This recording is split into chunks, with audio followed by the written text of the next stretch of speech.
over 5,000 types of vessels involved in the D-Day operation. It seems almost impossible to believe. 150,000 men were landed on the beaches. But don't forget, a lot was happening up in the air. And we talked last week about the role that Coastal Command played, making sure U-boats couldn't get near the area.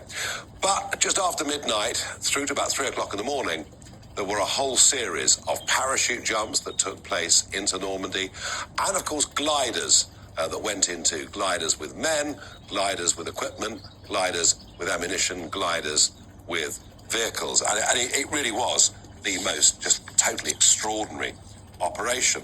Now, the Mail on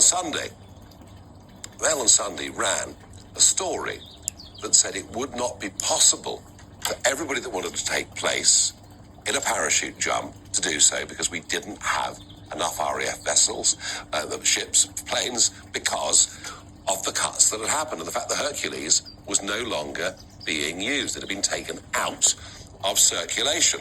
That's what the Mail on Sunday ran. And today we've had the Minister, Grant Shapps, saying this in the House of Commons. Mr. Speaker, weekend newspapers report D-Day celebrations are at risk from RAF cuts. And the latest MOD figures confirm nearly 50,000 full-time forces personnel have now been cut since 2010. The Defence Secretary's predecessor admitted this government has hollowed out and underfunded the forces. He's right, isn't he? Well, Mr. Speaker, first of all, I very much appreciate his support for ongoing support for Ukraine, £3 billion a year. I do have to just gently say to him, it's not possible to provide that support unless you provide a route to getting there with the 2.5%, otherwise it will come out of the rest of the budget. And when it comes to that story that I too read over the weekend, it's simply not the case.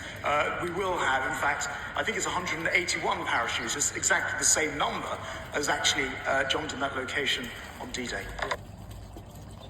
Well, extraordinary stuff, and John Healey clearly putting him under enormous pressure there in the House of Commons. Labour getting the upper hand with the defence debate, whoever would have believed it. But that was better than Defence Minister James Cartledge, who extraordinarily said in the Commons earlier. The truth about the position in relation to D-Day is we will have 2 A400Ms, that's the aeroplanes, available for June the 5th, and 181 parachutists will be dropped. The number is there because that was the number of paratroopers who landed on D-Day and took the Pegasus Bridge. Mercifully, Marc Francois got up to explain that in fact the Pegasus Bridge was taken by the Ox and Bucks Light Infantry who'd gone in by glider. This, folks, is the calibre of ministers we have today in the House of Commons. Well, let's try and find out what the truth of all this is, what the plans really were, and what the situation is. I'm joined by Paul Biddis, retired para and military advisor for film and TV. And Paul, I understand that you've taken part yourself in previous parachute drops to commemorate Normandy. Yeah, that's correct. I was on the 50th anniversary of the D-Day landings. And we had a lot more than just the number explained by actually what dropped into by glider. So and how there many, was a lot more. I'm going to say, how many people jumped, do you reckon, on the 50th? On the 50th, I would say, there was representatives from all 3 battalions, 1, 2 and 3 para.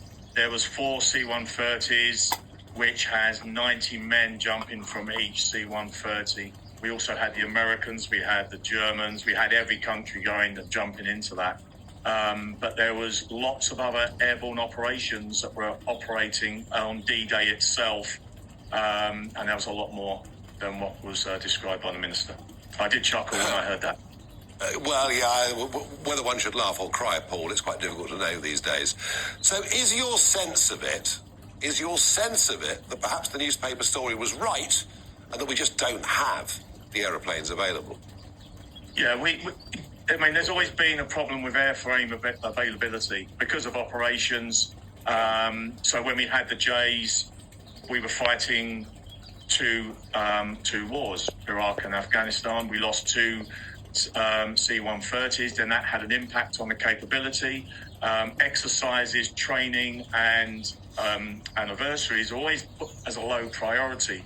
However, if we recall what we saw in Russia only a few weeks ago, their Armed Forces Day, they had one tank from World War II on display, which shows the problem with their capability. Now, if we cannot just show our capability on a simple anniversary, which is an hour's flight away from RAF Prize Norton, and we can only use one airframe, that's not a good demonstration of the UK's capability. No, it absolutely isn't. Paul, I can tell you that on the 73rd anniversary of D-Day, I was with the Airborne Division at Ronville, which of course was the first village or town village to be liberated by British forces. And I kind of got the sense, and of course there were a lot more veterans around on that day than there will be this year, but I kind of got the sense, talking to people who had served and were still serving in the parachute regiment, that this place is very, very special to you guys, isn't it? Exactly. It's not only is it a part of our history, this is what we are. This is how the airborne forces were born, and this is what we were bred into. But the ethos of the airborne forces, which also helps on to supplement special forces, which are also diminishing, is being diminished as we speak now. And this is just another example of diminishing our defence. Paul, I'm afraid, sadly, I'd love to challenge you, but I'm afraid that you are right. Thank you for joining me on the programme. All a bit depressing. Jacob Rees-Mogg joins me in the studio.